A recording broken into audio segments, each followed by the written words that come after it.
Good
morning everyone. আশা করি তোমরা সবাই অনেক বেশি ভালো আছো। আমরাও আল্লাহর ইচ্ছায় অনেক বেশি ভালো আছি।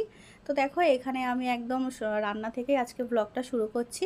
তো ব্লগটা শুরু করার আগে তোমাদেরকে বলতে চাই যে যেসব বন্ধুরা আমাদের ইউটিউব থেকে দেখছো তারা আমাদের ইউটিউব চ্যানেলটা অবশ্যই সাবস্ক্রাইব করে দিও, লাইক করো, কমেন্ট করো, শেয়ার করো। আর যেসব বন্ধুরা আমাদের ফেসবুক পেজ থেকে দেখছো তাদেরকে অবশ্যই বলবো তোমরা চ্যানেলটা ফলো করে রেখো, আর ভালো লাগলে একটা লাইক, কমেন্ট, শেয়ার করে দিও। তো দেখো এখানে আমি রান্নাটা বসিয়ে দিয়েছি। এখানে আমি টমেটোটা দিয়ে দিলাম, তেলের মধ্যে পেঁয়াজ, টমেটো, আদা রসুন দিয়ে ভালো করে কষিয়ে নিলাম সমস্ত গুঁড়ো মশলা দিয়ে। এখন দেখো টমেটোটাকে আমি ভালো করে নরম হওয়া পর্যন্ত ভালো করে একটু কষিয়ে নিচ্ছি। এখানে কেটে রাখা বেগুন, আলুটা দিয়ে আমি এবার ভালো করে কষিয়ে নেব। তো এখন তরকারিটা কষানো চলছে, অল্প করে একটু পানি অ্যাড করে দিয়েছি আমি বেগুনের সঙ্গেই। তো সেটা দিয়ে ভালো করে এখন ভালো করে কষিয়ে নিচ্ছি। তো আজকে হবে একদম বেগুন আলু দিয়ে মাছের ঝোল। এই এখন রোজাটা শুরু হয়ে গেছে, তো রোজার সময় এরকম একটু হালকা পাতলা রান্নাই ভালো লাগে, কারণ সারাদিন রোজা করে বেশি মশলাযুক্ত তেলযুক্ত রান্নাটা না খাওয়াই ভালো। তো এখানে দেখো একদম হালকা পাতলা একটা মশলা দিয়ে এখানে আমি রান্নাটা কমপ্লিট করে নিলাম। এখানে দেখো একদম টকবক করে ফুটে গেছে।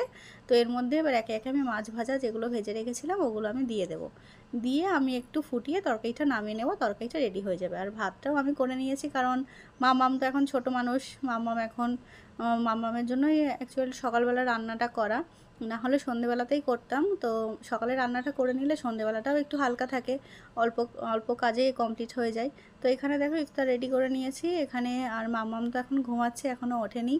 তো ইফতারটা করার পর এখানে দেখো মাম্মাম আবার পরে ঘুম থেকে উঠে এখানে সোনা পাখির ইফতার করছে বসে বসে। ঘুম থেকে উঠেই হাত মুখ কিছুই ধোয়া না, বলছে মাম্মাম আমাকে ওড়নাটা দাও, ওড়নাটা মাথায় দিয়ে আমি একটু দোয়া করি। তো সোনা পাখিটা এখন আল্লাহর কাছে একটু দোয়া করে নিয়ে এখন বসে বসে ইফতার খাচ্ছে। আর আজকে আমার সোনা পাখি আল্লাহর কাছে দোয়া করছে, আল্লাহ আমাকে একটা বড় কেক পাঠিয়ে দাও, আল্লাহ আমাকে একটা বড় ফুটি পাঠিয়ে দাও। বলছি এটা কী দোয়া করছে মাম্মাম? আমাকে বলছে তুমিই তো বললে আল্লাহর কাছে যা চাইবো আল্লাহ আমাকে দেবে, তাই জন্য তো আমি কেক চাইছি, ফুটি চাইছি, এরকম করে। তো দেখো ইফতারের পরে এখন মাম্মামের বায়না হয়েছে কি পাঁপড় ভাজা খাবে। তো এখানে আমি সোনার জন্য ছোট ছোট পাঁপড় ভাজা করছি, আর এইগুলো একদম ফুল ফুল পাঁপড় ভাজা, এগুলো দেখতেও অনেক কিউট আর খেতেও টেস্টি। তো এখানে দেখো কত সুন্দর লাগছে পাঁপড় ভাজাগুলো, দেখতেই কত সুন্দর লাগছে, খেতেও বেশ ভালো ছিল। তো এখানে মামামের জন্য ফুল ফুল পাঁপড় ভাজা করেছি। আর এইগুলোও মামামের অনেক প্রিয়, এগুলো তো মামাম বলে বল, এগুলো বল মাম্মাম আমাকে একটু বল ভেজে দাও। তো এখানে আমি সোনার জন্য এখন পাঁপড় ভাজাগুলো কমপ্লিট করছি। তো পাঁপড় ভাজা হয়ে গেলে আমি এবার মাম্মামকে এটা দেবো, তো দেখবো মাম্মামের কেমন রিয়াকশান।